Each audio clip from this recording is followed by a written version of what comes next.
ಮಾಡಿದ್ರು ಸರ್. 31,22,059 ವಸೂಲು ಮಾಡಿದ್ದೀನಿ ಸರ್. ಯೂಸಲ್ ಫೀ ಅಂದ್ರೆ ಬಳಕೆದಾರರ ಶುಲ್ಕ. ಮುನ್ನೆಚ್ಚರಿಕೆವಾಗಿ ಏನೇನು ಮಾಡ್ತಾ ಇದ್ದೀರಾ? ಇದರಲ್ಲಿ ಇದು ನಾವು ಈ ಪ್ರೊಮೋಟ್ ಮಾಡಿ ಟೆಂಡರ್ ಕರೆದು ಮಾಡಿದ್ವಿ ಸರ್. ಸರ್ ಲೀವಲ್ ಲೈಸೆನ್ಸ್ ನಮ್ಮದು ಪ್ರತಿ ಮಾಹೆ 4,81,430 ವಸೂಲು ಆಗಬೇಕಾಗುತ್ತೆ ಸರ್. ವಾಟರ್ ಸಪ್ಲೈ ಯಾವುದೇ ಇಲ್ಲ ಸರ್. ಕಂಪ್ಲೀಟ್ ಆಗಿದೆ ಸರ್. ಬಜೆಟ್ ಯಾವುದೂ ಇಲ್ಲ ಸರ್. ಆಮೇಲೆ ನಮಸ್ಕಾರ ಬಂಧುಗಳೇ, ನಾನು ಡಾಕ್ಟರ್ BS ಮಠಪತಿ, ಮಾಹಿತಿ ಹಕ್ಕು ಹೋರಾಟಗಾರ ಜಮಖಂಡಿಯಿಂದ ಮಾತಾಡೋದು ಭಾವಿಸುತ್ತಿದ್ದೆ. ಇವತ್ತು ನಮ್ಮ ಜಮಖಂಡಿ ತಾಲೂಕು ಆಡಳಿತ ಸೌಧದಲ್ಲಿ ಬಾಗಲಕೋಟೆ ಜಿಲ್ಲೆಯ ಲೋಕಾಯುಕ್ತ ಅಧಿಕಾರಿಗಳು ಬಂದಿದ್ದು, ಅವ್ರ ಜೊತೆಗಾಗಿ ಕೆಲವು ಸಾರ್ವಜನಿಕರ ಕುಂದುಕೊರತೆಗಳು ಫೋನ್ ಮಾಡಿದ್ದೀವಿ.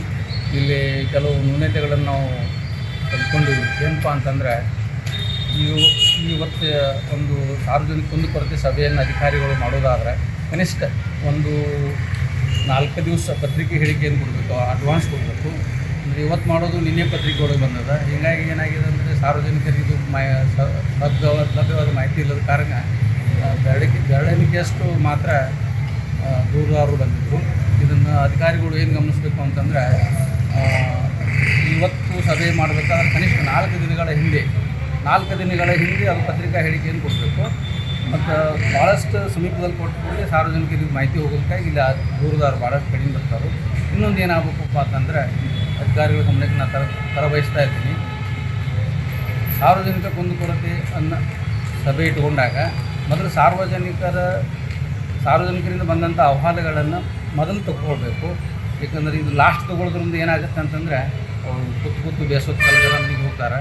ಮೊದಲು ತೊಗೊಳೋದ್ರಿಂದ ಅದು ನಂತರ ಅಧಿಕಾರಿಗಳಿಂದ ನಾವು ಏನು ತೊಗೋಬೇಕು, ಅಧಿಕಾರಿಗಳ ಮೀಟಿಂಗ್ ತೊಗೋಬೇಕು. ಮೊದಲು ಸಾರ್ವಜನಿಕರು ತೊಗೊಂಡು ನಂತರ ಅಧಿಕಾರಿಗಳು ತೊಗೋಬೇಕು. ಇವ್ರು ಏನು ಮಾಡಿದರು, ಮೊದಲ ಅಧಿಕಾರಿಗಳು ತೊಗೊಂಡ್ರು. ಭಾಳಷ್ಟು ಈಗ ವಿಳಂಬ ಆಯಿತು. ಎಷ್ಟು ಟೈಮ್ ಎಷ್ಟಾಯಿತು? 2 ಗಂಟೆ 1:30 ಈ ಸರ್ಕಾರಿ ಕಚೇರಿ ಅವಧಿ ಮುಗಿಲಿಕ್ಕೂ ಬಂತು. ಇವಾಗ ಈ 1:30ಗೆ ಸಾರ್ವಜನಿಕ ಕುಂದುಕೊರತೆಗಳನ್ನು ಅವರು ಆಲಿಸಿದರು. ಇದನ್ನೇ ಅವರು ಮೊದಲು ಸಾರ್ವಜನಿಕರದ ಕುಂದುಕೊರತೆಗಳನ್ನು ಆಲಿಸಿದ ನಂತರ ಅಧಿಕಾರಿಗಳ ಮೀಟಿಂಗ್ ಮತ್ತೊಂದು ಸಮಯ ತೊಗೊಂಡು ಮಾಡ್ಬೋದಾಗಿತ್ತು. ಇದರಿಂದ ಏನಾಗ್ತದೆ ಅಂದರೆ, ಇದು ಸಾರ್ವಜನಿಕರಿಗೆ ಯಾವುದೇ ರೀತಿಯದು ಅನುಕೂಲಕರವಾಗುವುದಿಲ್ಲ ಅಂತ ನನ್ನ ಅಭಿಪ್ರಾಯ.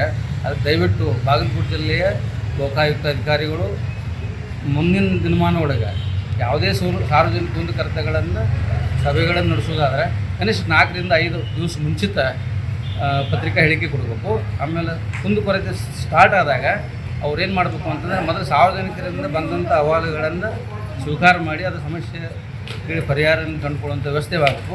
ತದನಂತರ ತಮ್ಮ ಅಧಿಕಾರಿಗಳನ್ನ ಸಭೆಯನ್ನು ಅವ್ರು ಮಾಡಬೇಕಂತೇಳಿ ನಾನು ಭಾಳಷ್ಟು ಕಳಕಳಿಯಿಂದ ನಮ್ಮ ಮಾಹಿತಿ ಹಕ್ಕು ಹೋರಾಟಗಾರರ ಪರವಾಗಿ ತಿಳ್ಕೊಳ್ತಾ ಇದ್ದೀನಿ. ಧನ್ಯವಾದಗಳು.